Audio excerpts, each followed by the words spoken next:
12 जून 1974 जब पटना यूनिवर्सिटी के आरएसएस कार्यकर्ता अश्विनी चौबे को गिरफ्तार किया गया। अश्विनी चौबे जेपी आंदोलन के केवल सक्रिय कार्यकर्ता ही नहीं थे, बल्कि उन्होंने चीनी मिलों के घोटाले से जुड़े कांग्रेसी सरकार के दस्तावेज प्रेस को लीक किए थे। इस कारण अगले करीब 3 साल तक चौबे को फुलवारी शरीफ जेल, आरा जेल, बक्सर जेल में कैद रखा गया।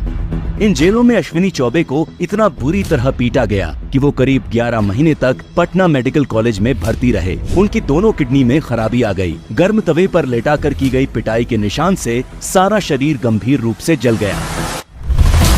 लेकिन ये अकेली अश्विनी चौबे की कहानी नहीं थी। ये आपातकाल में कांग्रेसी अत्याचारों की अनगिनत कहानियों में से मात्र एक कहानी थी। और इस घटना के ठीक 1 साल बाद 12 जून 1975 को राजनारायण बनाम इंदिरा नेहरू गांधी मामले में इलाहाबाद हाई कोर्ट ने इंदिरा गांधी को दोषी मानते हुए संसद से अयोग्य घोषित कर दिया और उनके किसी भी निर्वाचित पद पर रहने पर 6 साल के लिए प्रतिबंध लगा दिया। कोर्ट के आदेश के बाद अपनी कुर्सी छोड़ने की जगह इंदिरा गांधी ने इमरजेंसी लगाकर देश के लोकतंत्र का गला घोंटना ज्यादा बेहतर समझा और यहीं से कांग्रेस की घोषित तानाशाही यानी आपातकाल की शुरुआत हुई। इमरजेंसी इंदिरा सरकार का थोपा हुआ वो काला दौर था जब सच्चाई बताने वाली प्रेस का गला घोंटा गया, संविधान की रक्षा करने वाली न्यायपालिका के हाथ काट दिए गए, महंगाई के खिलाफ आवाज उठाने वाले छात्रों की आवाज कुचल दी गई, कुशासन का विरोध करने वाले समूचे विपक्ष को जेल में ठूंस दिया गया। और ये सब सिर्फ इसलिए चलता रहा ताकि इंदिरा गांधी के हाथ से सत्ता न जाए। इमरजेंसी के दौर में भारत की जेलों में होने वाली यातनाएं अंग्रेजी राज के काला पानी की याद दिला रही थी। इंदिरा गांधी का सबसे ज्यादा गुस्सा छात्रों पर फूटा, क्योंकि छात्रों के नवनिर्माण आंदोलन की वजह से ही गुजरात के कांग्रेसी सीएम चिमन भाई को इस्तीफा देना पड़ा था। वहीं बिहार छात्र संघर्ष समिति भी इंदिरा गांधी के लिए सरदर्द बनी हुई थी। इसीलिए आपातकाल के दौरान इंदिरा सरकार ने सबसे भीषण दमन छात्रों का ही किया। छात्र संगठनों को प्रतिबंधित करके छात्र नेताओं को जेल में ठूंस दिया गया, जहाँ उन्हें पुलिस या ज्यादतियों का शिकार होना पड़ा। तब के दिल्ली छात्र संघ अध्यक्ष और एबीवीपी के नेता 22 साल के अरुण जेटली जी को भी 19 महीनों तक तिहाड़ जेल में रखा गया, जहां उन्हें खाने के लिए मक्खियां तैरती पानीदार दाल और अधपकी रोटियां दी जाती थी। दिल्ली के जसवीर सिंह को उल्टा करके इस तरह पीटा गया कि चोट के प्रमाण न रहे। रेलवे ट्रेड यूनियन नेता जॉर्ज फर्नांडिस के भाई लॉरेंस फर्नांडिस को इतना पीटा गया कि वो सालों तक सीधा खड़ा नहीं हो पाए। इस दौरान किश्तया गौड़ और भूमया तक को फांसी दे दी गई।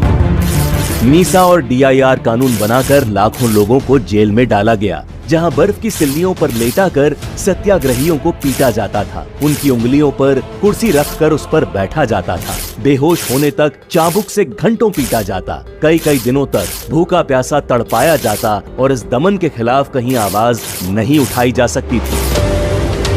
सिर्फ आम जनता ही नहीं, विपक्ष के बड़े नेताओं को भी इस सरकारी दमन का शिकार होना पड़ा। 25 जून 1975 को जयप्रकाश नारायण ने दिल्ली के रामलीला मैदान में करीब 1 लाख लोगों की जनसभा को संबोधित किया, जहां उन्होंने कांग्रेसी सरकार को चुनौती देते हुए सिंहासन खाली करो की जनता आती है नारा लगाया। इस सभा से इंदिरा गांधी इतनी घबरा गईं कि तुरंत जेपी समेत सभी प्रमुख विपक्षी नेताओं को गिरफ्तार करने का आदेश देते हुए उसी रात देश पर आपातकाल थोप दिया गया। इमरजेंसी के दौरान जेपी का स्वास्थ्य तेजी से खराब होने लगा। कैद के दौरान ही उनकी दोनों किडनी खराब हो गईं और उनके इलाज में बरती गई लापरवाही आज तक जांच का विषय है। आपातकाल की वजह से जेपी की रिहाई के लिए भारत में खुलकर आंदोलन चलाना असंभव था। इसीलिए ब्रिटेन में सुरूर होदा ने जयप्रकाश नारायण की रिहाई के लिए नोबेल शांति पुरस्कार विजेता नोएल बेकर की अध्यक्षता में फ्री जेपी अभियान तक चलाया। जेपी की तरह ही वाजपेयी जी को भी आपातकाल के दौरान खराब स्वास्थ्य की वजह से कई महीनों तक एम्स में भर्ती रहना पड़ा। आगे भी लंबे समय तक वाजपेयी जी को आपातकाल के दौरान उपजी स्वास्थ्य समस्याओं से जूझना पड़ा। इसके अलावा मोरारजी देसाई, चौधरी चरण सिंह, लाल कृष्ण अडवाणी, विजय राजे सिंधिया, मुलायम सिंह यादव, महारानी गायत्री देवी, राज नारायण, जेबी कृपलानी, जॉर्ज फर्नांडिस जैसे नेताओं को आपातकाल के दौरान जेल में बंद रखा गया।